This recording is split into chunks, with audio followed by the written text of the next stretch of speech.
ఆయన కూడా రాజీనామా చేయకుండా జైల్లోనే ఆ రకంగా కొనసాగాడు. మరి ఈరోజు డాక్టర్ బాబాసాహెబ్ అంబేద్కర్ రూపకల్పన చేసినటువంటి రాజ్యాంగ స్ఫూర్తికి నైతిక విలువలకు పెద్దపీట వేసింది. కానీ ఈరోజు కొంతమంది నాయకులు డాక్టర్ బాబాసాహెబ్ అంబేద్కర్ రాజ్యాంగ స్ఫూర్తికి నైతిక విలువలకు వ్యతిరేకంగా వాటికి తిరోధకాలు ఇస్తూ రాజ్యాంగ ఉల్లంఘన చేస్తున్నటువంటి ఈ పరిస్థితుల్లో కేంద్ర ప్రభుత్వము ఒక నిర్మాణాత్మకమైనటువంటి నైతిక విలువల కోసం, నైతిక విలువలను కాపాడడం కోసం ఈ యొక్క రాజ్యాంగ సవరణ మరి పార్లమెంట్ ముందు తీసుకురావడం జరుగుతూ ఉంది. ఇదేదో ఏకపక్షంగా మేము చేయడానికి సిద్ధంగా లేము. ఇది జాయింట్ పార్లమెంట్ కమిటీ ద్వారా దేశంలోని ప్రజలు, మేధావులు, విద్యావంతులు, రాజ్యాంగ నిపుణులు, న్యాయ నిపుణుల సలహాలు కూడా తీసుకుందాం అనుకున్నాం. దానికి స్వాగతం పలకాలి ప్రతిపక్ష పార్టీలు. దానికి అందరూ ముందుకు రావాలి. ప్రజలు రాజకీయాలంటే, రాజకీయ నాయకులు చేసేటువంటి అవినీతి అంటే అసహించుకుంటున్నటువంటి పరిస్థితి ఉన్నది. ఈరోజు మన్మోహన్ సింగ్ గారి హయాంలో, సోనియా గాంధీ నేతృత్వంలో 12 లక్షల కోట్లు దోపిడీ జరిగాయని కాగ్ కానీ లేక అనేకమైనటువంటి గవర్నమెంట్ ఏజెన్సీలు కానీ ఆ రోజు ప్రజల ముందు పెట్టడం జరిగింది. కొంతమంది కేంద్ర మంత్రులను జైలుకు పంపడం జరిగింది. అది కోల్ స్కామ్ కావచ్చు, 2G స్పెక్ట్రమ్ కావచ్చు, కామన్వెల్త్ గేమ్స్ కావచ్చు, అనేక రకాల కుంభకోణాలు.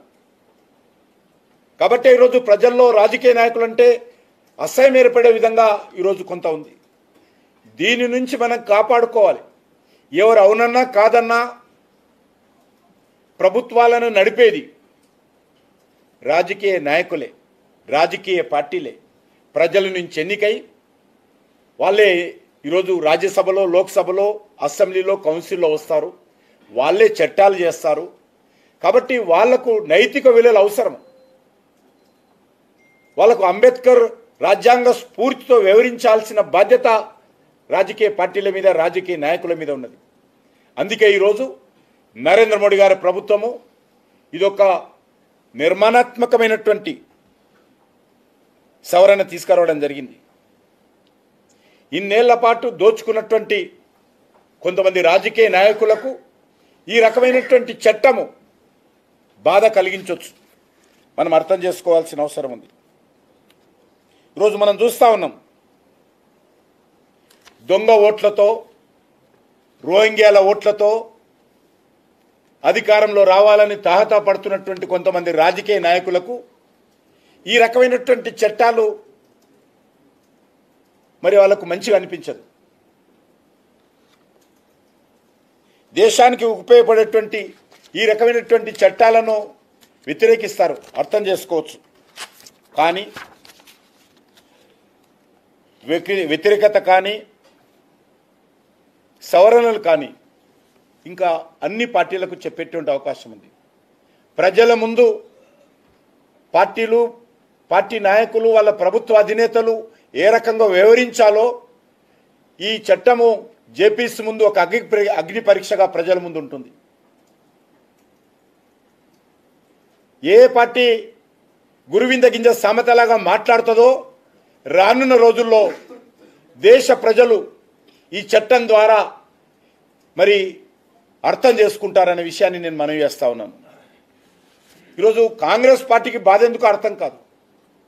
కాంగ్రెస్ పార్టీ అన్ని రాష్ట్రాల్లో ఒక్కొక్క రాష్ట్రం ఓడిపోయింది. ఉన్నటువంటి 3 రాష్ట్రాల్లో కూడా ఎప్పుడు ఎలక్షన్ జరిగినా భయంకరమైనటువంటి ఓటమి ఈ 3 రాష్ట్రాల్లో కాంగ్రెస్ పార్టీ భరించనున్నది. 3 రాష్ట్రాల్లో ఏ ఒక్క రాష్ట్రం గెలిచే పరిస్థితి లేదు కాంగ్రెస్ పార్టీ. దానికి ఎందుకు బాధ అని అడుగుతా ఉన్నాను. ఎవరైనా నిజాయితీగా పాలన చేస్తే జైలుకి వెళ్లాల్సిన అవసరం లేదు. జైలు నుంచి పరిపాలన చేస్తూ ప్రజల నుంచి దోషిగా వ్యతిరేకత ఎదుర్కోవాల్సినటువంటి అవసరం ఉండదు. నరేంద్ర మోడీ గారి ప్రభుత్వము ఇదొక్కటే కాదు, ఒక్కొక్కటి అనేక సంస్కరణలు తీసుకొస్తున్నాం. మేమేదో ప్రధానమంత్రి పదవి కావడం కోసమో అధికారంలో రావడం కోసమో మేము ఈరోజు రాజకీయాలలో రాలేదు. దేశానికి మంచి చేయాలనేటువంటి ఆకాంక్షతో ఈరోజు అధికారంలోకి వచ్చాము.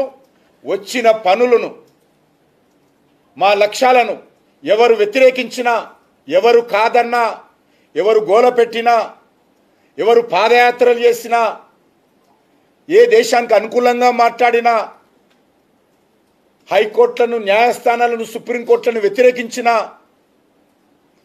పార్లమెంటును అవమానం చేసినా, భద్రత చేయాలని విమర్శించినా,